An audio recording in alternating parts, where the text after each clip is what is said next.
Del Mar may look like the perfect California beach town. I mean, after all, it's got the surfers and the beach and the million-dollar homes and the sunshine and all of that. But there's a few things you need to know before you call the moving van about what it's like to actually live here. My name's Allison. I'm a real estate agent here in beautiful San Diego, and I'm looking forward to showing you around Del Mar.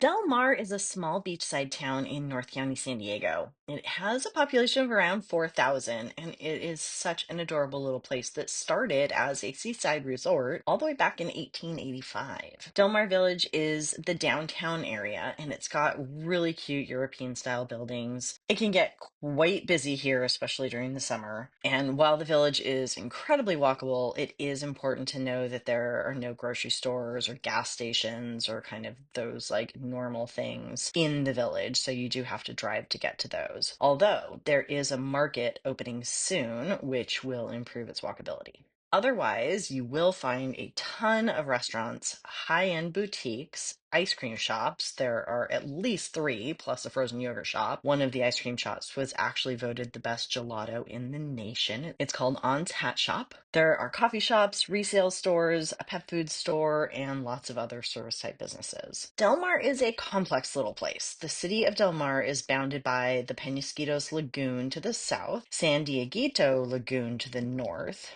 It includes the Del Mar Fairgrounds. And then on the east side of the city, Crest Canyon and Torrey Pines Extension split the city of Del Mar from Del Mar Heights, except one little section. Meanwhile, the zip code for Del Mar is 92014, but this zip code actually includes Del Mar Heights and extends across the freeway, includes parts of Carmel Valley and Solana Beach and Fairbanks Ranch. And then you have what people call Del Mar. For most, if they say Del Mar, they mean the entire area south of the Del Mar Fairgrounds and north of Penasquitos Lagoon and then over to the Five. Del Mar feels like the quintessential high-end California beach town. The median price for a home in Del Mar is $2,170,000. Prices range from around $660,000 for a small one-bedroom condo in Del Mar Heights, so by the freeway, to over $4 million for a two-bedroom, almost 2,000 square foot condo with ocean views and a quick walk to the beach. Single family homes range from around 1.6 million for a 3-bed, 2-bath home to over 20 million for a 5-bedroom, over 7,000 square foot home with 360-degree views of the lagoon and the ocean. In case those prices just don't quite fit within your budget, check out my other video on Oceanside, which is one of the last affordable beach towns in California. Del Mar is most famously known for the fairgrounds, which host the San Diego County Fair each year. And they also have horse racing during the summer and fall. Opening day at the races is a really big deal, and you'll see people dressed up in dresses and hats and fascinators for the big day. It's also very important to be aware of these events because of the traffic. Traffic gets very backed up on the Five, both directions, at the Via de la Valle exit during these times, so plan accordingly. Del Mar is also known for having one of the 4 dog beaches in San Diego. I personally think it's the best dog beach, but it does have a quirk. It's not off leash all year. Every time I go to the beach down there, I have to check this sign just to make sure I remember what's allowed on which beach. It's super confusing. Parking for the dog beach is on the street. You can pay if you want to park on Camino del Mar, like right close to the beach, but I think the trick is to park on either Via de la Valle, Border Avenue, or South Sierra Avenue, and then just walk a little bit further to the beach, and that way you don't have to pay. The beach has a memorial dog garden that is filled with plants and succulents, as well as many tokens that have been left to memorialize dogs that have crossed the Rainbow Bridge. Decorations are changed in the garden for the holidays, like Halloween and Christmas. It's very cute and fun to check out if you go at different times of the year. The dog beach is an absolutely amazing place to watch the sunset, especially when the tide is out and the sunset reflects on the water left on the sand.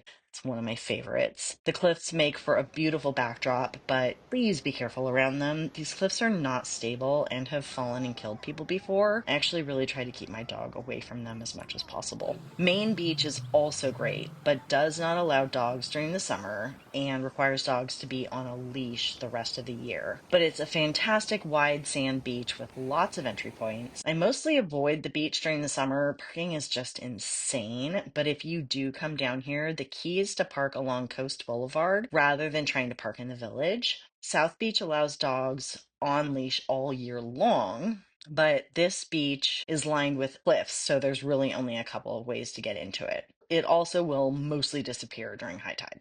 My two favorite parks are also in Del Mar, Seagrove Park and Powerhouse Park. They're right next to each other. During the summer, there are concerts held in Powerhouse Park. It's called the Summer Twilight Concert Series. People take these concerts seriously. They get there really early to get seats on the grass. And I even saw someone bring actual furniture, like a wood coffee table, to set up with their food and drinks. Anybody can attend, but parking's a pain, so I think it's mostly Del Mar locals that go. Del Mar also has a ton of other events, including Cinema by the Sea, which shows movies at the beach and at Powerhouse Park, community nights out, an Easter egg hunt, 4th of July parade, the First Thursdays concert series, and more that are planned by the Del Mar Foundation. They also have art installed around the city for residents' enjoyment. And there's an annual Taste of Del Mar event, which I haven't been to, but it looks like a ton of fun. The Del Mar Plaza also has an event calendar on their website, which lists all the happy hours, live music, and other events in the restaurants and the businesses located in the area. And you definitely don't want to miss the surf dog competition put on by Helen Woodward each year. They even have lessons to teach your dog how to surf in preparation for the competition. Some important things to know if you're thinking about moving to Del Mar. First, most of the city of Del Mar is in a very high fire hazard zone, so insurance may be expensive or even hard to get. Second, there are parts of the city that are in a floodplain, which will also require additional insurance. Also, there are the cliffs that run along all of South Beach. And they do fall sometimes. This mostly doesn't impact homeowners because the train actually runs directly along the edge of the cliff and the train gets to deal with it. But the erosion of the cliffs most definitely impacts those trains, and there's often construction going on to shore up those cliffs. So just understand that if you are buying a place close to the cliffs. And speaking of the trains, there are two that run through Del Mar. There's the Coaster and the Amtrak Pacific Surfliner. The Coaster is meant for like commuting within San Diego County coastal communities, and the Surfliner goes all the way up to San Luis Obispo, mostly either along the coast or very close to it. To get a feel for the layout of Del Mar, there are the low-lying areas along Camino Del Mar and Coast Boulevard. But the rest of Del Mar and Del Mar Heights is all up on top of cliffs and up a big hill. Everything west of Camino Del Mar is kind of in a grid pattern, starting at 15th Street, which is really kind of like the start and the heart of the village. And then the village continues down to around 8th Street. Everything inland of Camino Del Mar in that same stretch is mostly like just winding, hilly streets. I've already mentioned fair and racetrack traffic, but we should talk about commutes also. Traffic tends to get really backed up around Del Mar and Solana Beach. Del Mar is right above the merge of the 5 and the 805, so going south it gets backed up as people line up to get on the 5 to head downtown, and going north is people coming home from areas like downtown or Sorrento Valley or La Jolla. There are also a ton of great hospitals nearby, and Sorrento Valley is a tech center, both high-tech and biotech. So Del Mar and the surrounding areas are very popular for people who work in these spots, and then you tend to get lots of traffic because of that. It takes about 20 to 25 minutes to drive to downtown or the airport without traffic, but it can easily be an hour or more during rush hour. So just plan accordingly. Other than the beach, one huge benefit of living in Del Mar, if you're outdoorsy, is being right next to Torrey Pines State Natural Reserve. This is a state beach and hiking area that is just simply beautiful. The beach is 4.5 miles long and does not allow dogs at all. Neither does the hiking area. But once you go there, you'll really understand why. It's not an area you want to have soiled in any way. It's important to check the tide schedules if you want to go to these beaches, as they will completely disappear at high tide. I learned this the hard way one time when I went to take a walk, and there was just no beach to walk on. There's also the Torrey Pines extension, which most people don't even know exists, but it's one of my favorites. It's just a little park with a couple of short trails. You can maybe get like a mile or two in. It's not a lot, but it has some killer views, and it's not highly used, so it doesn't get crowded. Of course, Del Mar's not going to be for everyone.